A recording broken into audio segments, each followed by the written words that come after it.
Hello everyone, welcome to Aakash tech learning. तो जैसा कि आप सभी को मालूम ही है कि सीजीएल टीयर 1 में अराउंड 40 से 45 दिन बचे हुए हैं, 40-45 डेज़। ठीक है, तो हर किसी का प्रिपरेशन अपने एकदम फाइनल स्टेज में है। लोग रिवीजन कर रहे हैं, बच्चे और बाकी का जो भी उन्हें सही लग रहा है मॉक्स दे रहे हैं। ठीक है, तो मैं आपको बता दूं कि आप मेरा टेलीग्राम चैनल भी ज्वाइन कर सकते हो। उसमें मैं अपने पास्ट 2 अटेम्प्ट्स के एक्सपीरियंस के बेसिस पे अपने personal notes free of cost मैंने प्रोवाइड कर दिया है, जिसका पूरा का पूरा यूज़ कर सकते हो, जो आपको रिवीजन में बहुत ज़्यादा हेल्प कर सकता है। ठीक है, और इस एग्ज़ाम को क्लियर करने में भी, क्योंकि मैंने ऑलरेडी 23 में मैंने क्लियर किया है और 24 में मुझे मिला है ASO CSS। ठीक है, तो इसलिए आप मेरे नोट्स को रेफ़र ज़रूर कर सकते हो। उससे आपको ऑब्वियसली फ़ायदा ही होगा, नुकसान कुछ है नहीं। ठीक है, तो ऑलरेडी जिन्होंने ज्वाइन कर रखा है उनका रिव्यू काफ़ी अच्छा है, फीडबैक कि उन्हें मतलब काफ़ी फ़ायदा मिला है उस नोट से। तो आप ज्वाइन कर सकते हो मेरा टेलीग्राम चैनल, उसका लिंक डिस्क्रिप्शन में मैं डाल दे रहा हूँ। तो वीडियो पर आते हैं। बेसिकली देखो, इस बार काफ़ी सारे मतलब अगर देखूँ कि एग्ज़ाम के पैटर्न में तो कुछ खास चेंज नहीं हुआ है, बट एग्ज़ाम कंडक्ट करने के मेथड में चेंज हुआ है। जैसा कि आप सबको मालूम है कि ये AI वाला इम्प्लीमेंटेशन। ठीक है, तो अगर आपके दिमाग में ये डाउट चल रहा हो कि क्या टारगेट स्कोर रहना चाहिए इस बार, आपका मॉक्स में कितना स्कोर हो रहा हो, तो आप अपने आप को सेफ मान सकते हो इस बार के टीयर 1 एग्ज़ाम में। इस पर ही हम इस वीडियो में बात करेंगे। ठीक है, मैं पास्ट ट्रेंड्स के एनालिसिस के बेसिस पे और जो भी चेंजेस वगैरह इम्प्लीमेंट किए जा रहे हैं इन सब के बेसिस पे एक आपको लमसम ओवरऑल डेटा मतलब फिगर बताने की कोशिश करूँगा। ठीक है, तो देखो जैसा कि आपको पता है कि प्रीवियस ईयर से लगभग 2 साल से 150 के अराउंड कट ऑफ जा रही है, 150, 150, 12 ऐसे करके। ठीक है, यानी कि 150 तो मतलब मिनिमम स्कोर है फॉर UR कैटेगरी। बाकी का आप उसके नीचे जैसे लगा सकते हो, 2-2, 4-4, 5-5 नंबर कम करके। UR का ही मैं बताने वाला हूँ इसमें। तो देखो क्या होता है कि जैसे कि इस बार AI इम्प्लीमेंट हुआ है। अब AI का इसमें क्या रोल है? AI का रोल पेपर सेट करने में, पेपर क्रिएट करने का रोल तो है नहीं, जो कि ऑलरेडी आप सबको क्लियर है कि पेपर क्रिएट नहीं करने वाला है AI। AI क्या करेगा? पेपर को मतलब कंपाइल करेगा बस। उसके पास में ऑलरेडी क्वेश्चन बैंक होंगे और उस क्वेश्चन बैंक से वो सेट ऑफ पेपर 100 क्वेश्चन उसे पिकअप करना होगा और वो एग्ज़ाम के 15 मिनट पहले उसे क्रिएट कर देगा। अब इसमें कई सारे फ़िल्टर्स लगेंगे ऑब्वियसली कि कौन सा हर टॉपिक का, जैसे कि क्वांट का मैं बात करूँ 10 टॉपिक है, profit and loss, discount, percentage, ऐसे ऐसे करके।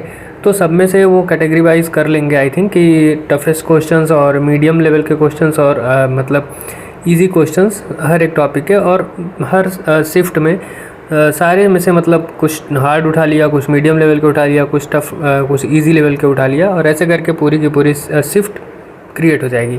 तो अगर इस चीज़ को बहुत अच्छे से इम्प्लीमेंट नहीं किया तो सबसे बड़ा इम्पैक्ट इसका देखने को मिलेगा नॉर्मलाइजेशन पे।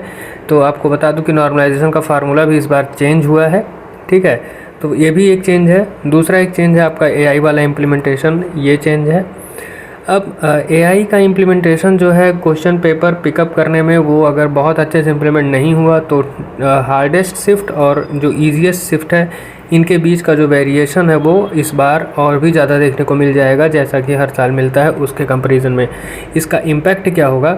अगर ये वेरिएशन ज़्यादा बढ़ जाता है तो इसका इम्पैक्ट ये होगा कि नॉर्मलाइजेशन जो है वो और हाई हो जाएगी, बढ़ जाएगी। यानी कि लोगों को बेनिफिट जो मिलता है नॉर्मलाइजेशन का वो इंक्रीज़ कर जाएगा। ठीक, तो ये सारी चीज़ें तो मतलब दूसरी टॉपिक हो गई, बट तो ये सारे चेंजेस है जो आपको देखने को मिल सकता है अगर AI का इम्प्लीमेंटेशन बहुत अच्छे से नहीं हुआ। और वहीं अगर बहुत अच्छे से बेस्ट इम्प्लीमेंटेशन हुआ AI का, तो वो मतलब ऐसी शिफ्ट्स क्रिएट करेगा। मान लो कि 20 शिफ्ट में एग्ज़ाम होने वाला है, तो 20 के 20 को इस तरह से क्वेश्चंस उसमें वो पिकअप करेगा क्वेश्चन बैंक से, कि ना तो कोई बहुत ज़्यादा हार्ड शिफ्ट निकले और ना तो कोई बहुत ज़्यादा ईजी शिफ्ट निकले, इनमें एक तरह से बराबरी रखेगा। ठीक है, तो इससे क्या होगा कि नॉर्मलाइजेशन का इम्पैक्ट जो है वो बहुत कम रहेगा, मिनिमाइज़ हो पाएगा। तो अब हम देखते हैं कि क्या चेंजेस हैं। तो देखो, सबसे पहला जो चेंज है वो है कि नॉर्मलाइजेशन का फार्मूला इस बार चेंज हुआ है। एक चीज़ ये हो गई। दूसरी चीज़ है कि AI का इम्प्लीमेंटेशन। ठीक, तो एआई का इम्प्लीमेंटेशन हुआ है, ये भी है। अब एआई के इम्प्लीमेंटेशन की वजह से बच्चों के अंदर एक लगा हुआ है कि मतलब क्या होगा, उनके 15 मिनट पहले क्वेश्चन सेट होगा शिफ्ट के, और उसमें कैसे क्वेश्चन एआई उठा के दे देगा, पता चले कि सारा का सारा टफ क्वेश्चन दे दिया या सारा का सारा ईजी क्वेश्चन दे दिया, तो भी दोनों केस में बच्चों को लगेगा उनका नुकसान ही हो रहा है। तो ऐसे में क्या होगा, तो इसका मैं आपको बता दूं कि जब भी कोई पैटर्न या फिर एग्ज़ाम कंडक्ट करने का तरीका में अगर कुछ चेंज होता है, ठीक, किसी भी ईयर में किसी भी एग्ज़ाम में, तो उस साल का जो पेपर होता है वो इजी आता है, जिससे कि बच्चे जो हैं, कैंडिडेट्स जो हैं, उससे गो थ्रू हो जाएं, यूज टू हो जाएं, ठीक है। इसलिए उस साल का पेपर इजी आता है। ऐसा श्योर नहीं है कि इस बार का पेपर इसी वजह से इजी आ जाएगा क्योंकि एआई इम्प्लीमेंट हो रहा है, ऐसा नहीं है, बट हाँ हो सकता है।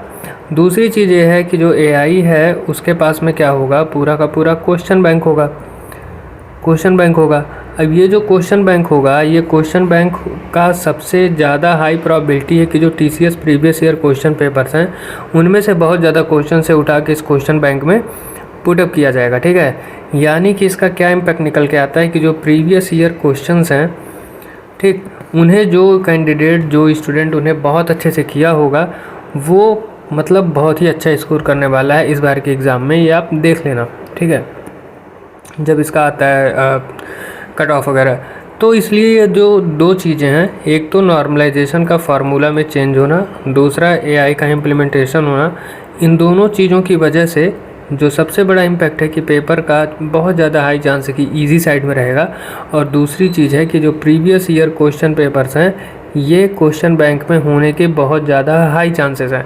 इसकी वजह से, इन दोनों चीज़ों की वजह से, ये जो दोनों चीज़ें हैं, प्रीवियस ईयर क्वेश्चंस और इजी साइड होना, इसकी वजह से जो पेपर होगा वो माना जाएगा कि वो इजी हुआ, ठीक है, क्योंकि बच्चे जो हैं वो बहुत ज़्यादा क्वेश्चंस कर डालेंगे, जो भी प्रीवियस ईयर करके गए होंगे, जिनका एक से ज़्यादा वाला अटेम्प्ट होगा, दूसरा तीसरा चौथा, वो ऑब्वियसली सारे क्वेश्चंस कर लिए होंगे, तो उनके लिए क्या होगा, ये पेपर ईजी हो जाएगा। इसलिए जो कट ऑफ है इस एग्ज़ाम का, टीयर 1 का एटलीस्ट, वो बहुत ज़्यादा हाई हो जाएगा, ठीक। तो ऐसे में अगर मेरी एनालिसिस के बेसिस पे मैं बताऊं तो इस बार का जो कट ऑफ है वो 155 से 160 के बीच में रह सकता है, इवन 160 भी टच कर सकता है, ठीक है। तो ये मतलब है जो कि हमें इस बार देखने को मिल सकता है। तो देखते हैं कि क्या होता है। वैसे जब एग्ज़ाम शुरू होगा तो ज़्यादा एनालिसिस समझ में आने लगेगी। तो बस एक ये ओवरव्यू था जो मैं आपको बताना चाहता था, जो चेंजेस हुए हैं इस बार के एग्ज़ाम में, उनके बेसिस पे क्या इम्पैक्ट पड़ सकता है उसके बारे में मैं आपको एक ओवरव्यू देना चाहता था। तो यही इस वीडियो का एम था। तो आप पूरी तरीके से अपने पढ़ाई में लग जाओ और आप मेरा टेलीग्राम चैनल ज्वाइन कर सकते हो, जिसका लिंक डिस्क्रिप्शन में है। तो मुझे इस वीडियो में यही बताना था। मिलते हैं किसी अगली वीडियो में, तब तक के लिए थैंक यू।